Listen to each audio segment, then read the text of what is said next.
Evolve BSN 11G, and today I will going to perform skin assessment. But first, what is skin? The skin is the body's largest organ made of water, protein, fats, and minerals. First, review client's previous medical records if available.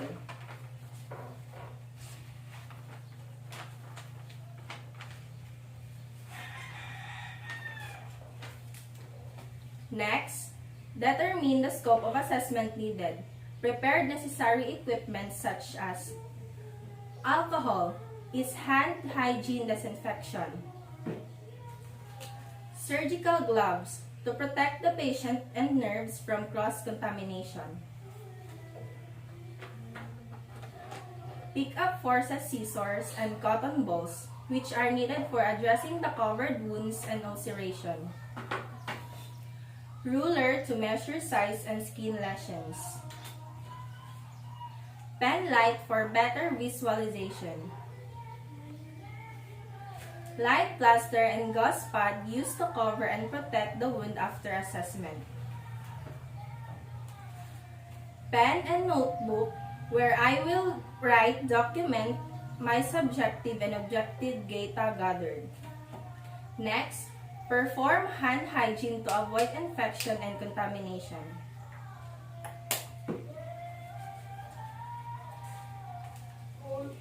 Greet client politely. Introduce yourself and verify client's identity. Ask how the client would like to be called during the assessment. To know the patient who's taking care of them, verify their identity to know if all of the given information is true, and tell them what you will call to them so that they feel comfortable enough. Good morning, ma'am. I'm Keisha Nuevo, your student nurse for today.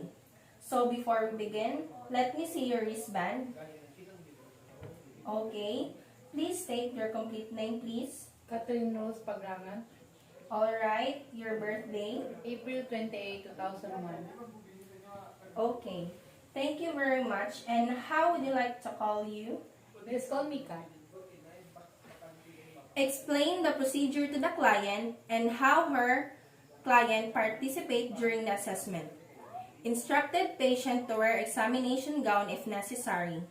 To know the client what are the possible things that will be happen or being conducted to them, wearing gown is used to protect the wearer from the spread of infection or illnesses. Today, I'm going to be inspecting and palpating your hair, skin, nails to check for any lesions or skin changes that may give us an insight of your current health status. Provide the client the opportunity to clarify, ask, or raise any concern. Establish rapport with the client to know what are the other concerns of the client and so that they will feel that they have a freedom to ask some questions that bothering in their minds. So, before that, I'm gonna need to ask you just a few questions regarding your health history so that we will be able to give you the necessary care that will best suit your needs. Will that be alright, ma'am? It's fine with me. Okay, and do you have questions or clarifications? None so far. Ensure client's comfort, privacy, and confidentiality assessment was assured to be safe, secured, and free from distraction. Adjust room temperature. To keep the patient's information safe and so that the patient will focus and listen on what you were talking about. Adjusting the room temperature is one way to keep the patient comfortable. So next, inquire if the client has current complaints involving the skin such as increase in pigmentation, loss of pigmentation, redness, pallor, cyanosis, or yellowing of the skin. And or any history of skin problems including current use of medication, lotion, etc. that might affect skin integrity.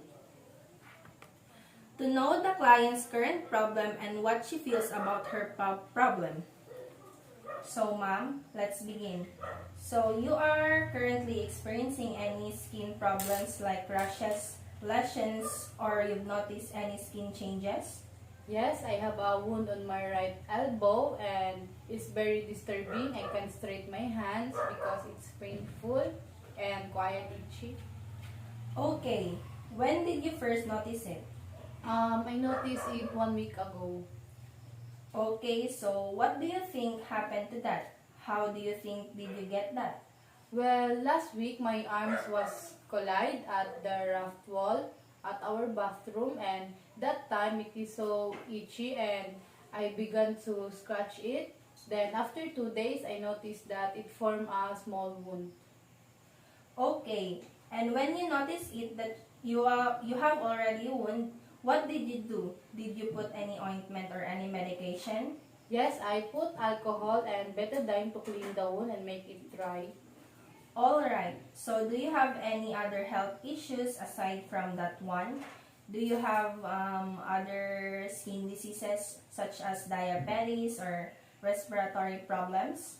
Yeah, as far as I remember, my mother had a history of diabetes and she was diagnosed with diabetes and also I have experienced dermatitis before. Okay, so you said your mother had diabetes. Is there any other disease that has ever affected your family? No. And do you know if you're allergic to any food, plants, or medications? Yes, I have allergy to a certain food, shrimp and lobster. Okay, and do you spend long periods of time and usually change position? Not really. I'm usually moving time to time and I usually change my positions. I don't really remember that I sit in on a long period of time. So now we're done with the questions. Okay, so now I'll begin assessing your skin.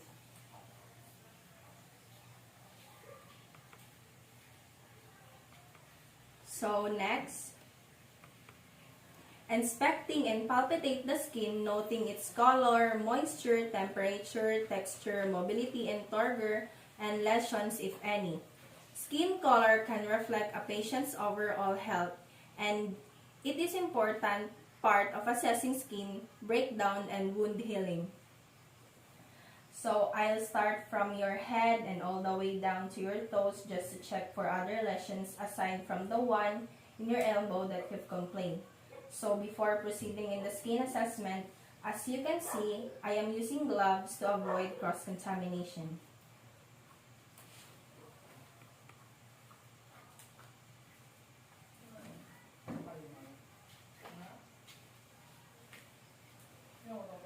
So I see generally your skin is consistent all over again. I don't see any unusual discoloration, and now let me see your hair.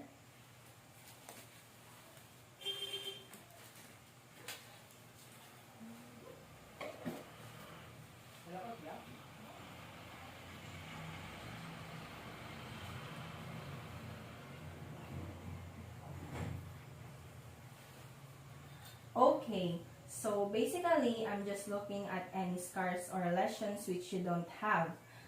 Oh, your skin is intact and I don't see any headlights or any dandruff. Next, inspect the color variations, inspecting localized parts of the body, noting on color variations such as redness, polar, cyanosis, jaundice, and etc. to know if there is any problem that the patient has. Okay.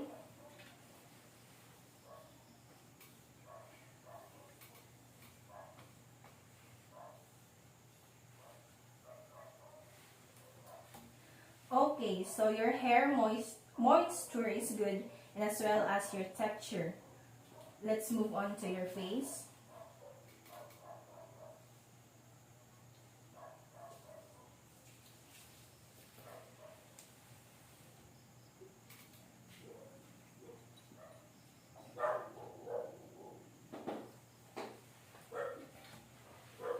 I see that your hair is evenly distributed in your scalp and in your eyebrows and lashes, as well as you've got two molds here in your side face. Borders are regular, they are symmetrical, they are small flat molds, about 0.2 centimeters. Okay? And you've got 2 ear piercing, 1 at each both side. Next, noted for any odors emanating from the skin while inspecting skin color. In normal findings, patient has light or no odor for precipitation depending on the activity. Check skin integrity, pays special attention to pressure point areas. Use the Braden scale to predict pressure sore, wrist, or push tool to document the degree of skin breakdown if any skin breakdown is noted. If any skin breakdown is noted, use the push tool to document the degree of the skin breakdown. Normal findings, skin is intact and there are no redness areas. So, let's move down to your neck. But wait, the mold is already in there. It's already here for a while. Okay. Next, lifted a fold of the skin, noting the ease of the which lifts up to assess for mobility. Noted the speed of which the skin returns into place after pinching. By pinch the skin when it turns back to the normal, it means that you are well hydrated. So let's proceed to your neck.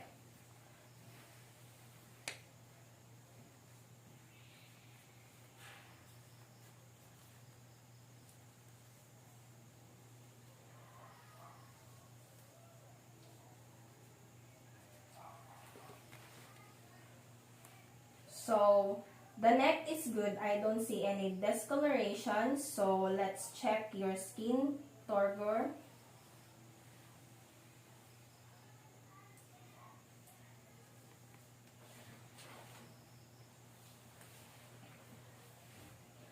I just pinched slightly your skin at the top of your collarbone.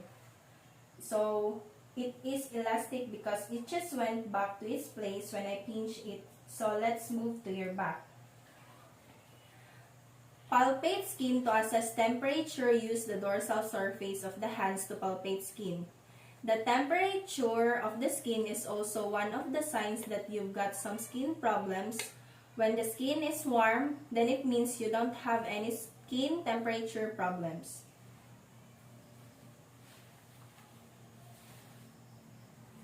So, your head, your hair, your face, your neck is all good. Then, let's check your temperature. But first, I'm gonna remove my sterile gloves.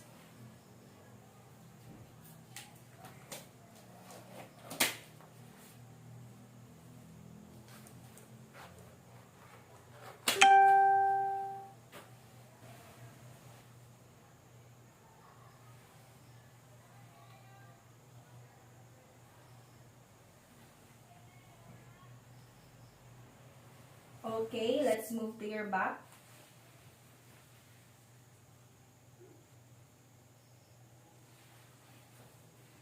I don't see anything like rashes and lesions. Next is your hand.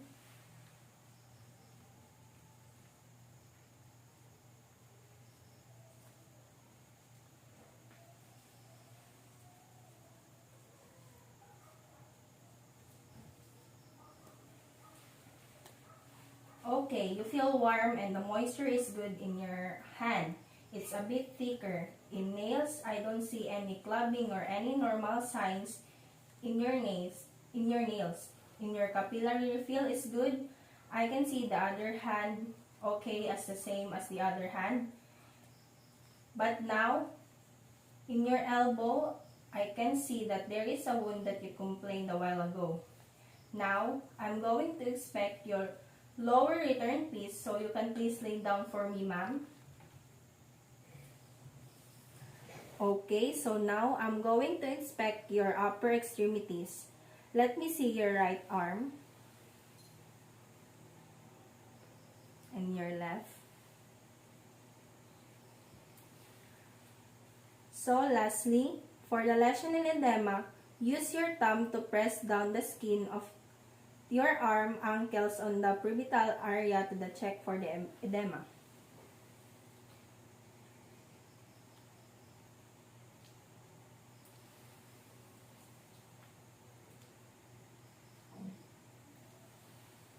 So, ma'am, can you sit back up again? Okay. Sure.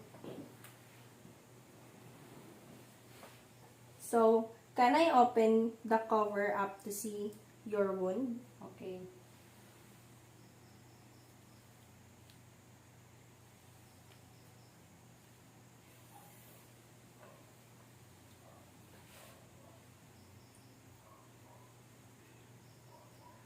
So, you've got an ulceration here at the right.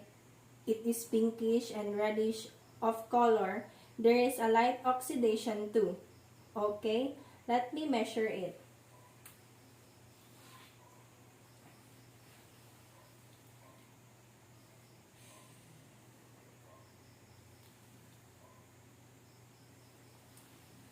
So, it about 5 centimeter in height and 2 centimeter in length.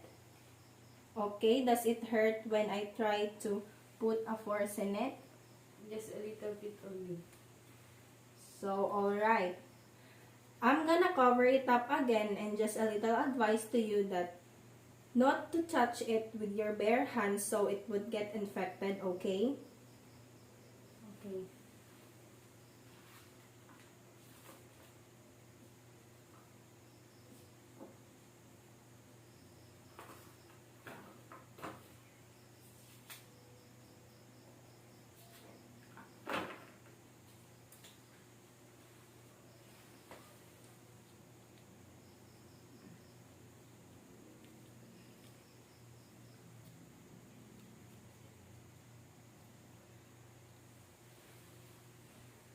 Okay, so I'm done with my assessment. So I'm gonna sum up everything that I note during assessment. Is it okay to you? Okay. So, your skin is constant or all over. You don't have any unusual color. Hair and scalp is great. The moisture is good and the texture too. And the hair is evenly distributed. And your face, I have noticed that you have two flat molds, which is symmetrical and has irregular borders. And the temporal area is okay, and I've also noticed that you've got two ear piercing, one on each side at the back, and the neck is clear, no redness, lesions, and bruises. Your arm have good texture and good moisture too. Your elbow has a wound that you complained a while ago. The capillary refill is good and skin turgor, and I don't see any tattoos on your body. Okay, and in your legs, they are both good also. In your elbow, there is ulceration. It is pinkish and reddish of color. There is a light oxidation too. Oh, and when I measure it, it measures 5 centimeter in height and 2 centimeter in length. So now, I am going to meet the doctor and the doctor will come and see you. I'll be back when the doctor is done assessing you, okay? Okay. So, okay, now I'm back and the doctor has ordered some laboratory tests for you. And he also gave me your medical description, and before I go, I'm gonna have to give you some important health reminders. Okay, so first, since you have already this one in your elbow, I highly advise to you that do not touch it or scratch it even if it is itchy, because you will introduce it to bacteria and then it might get infected. You should keep it away to the clean and dry as well as your parts of the body. Secondly, you told me a while ago that you have a family history of diabetes, right? Yes. And I highly advise to you to avoid food that can trigger your diabetes, minimize your consumption of sugar, as well as salt and caffeine. And the third, keep your level of mobility and range of motion okay, so you shouldn't stay for a long period of time sitting, lying, or standing in one position. Okay. I think that's basically I'm done assessing you, and here are your medical prescription. So I'm gonna go. Goodbye and thank you for your cooperation, ma'am. Thank you. Thank you.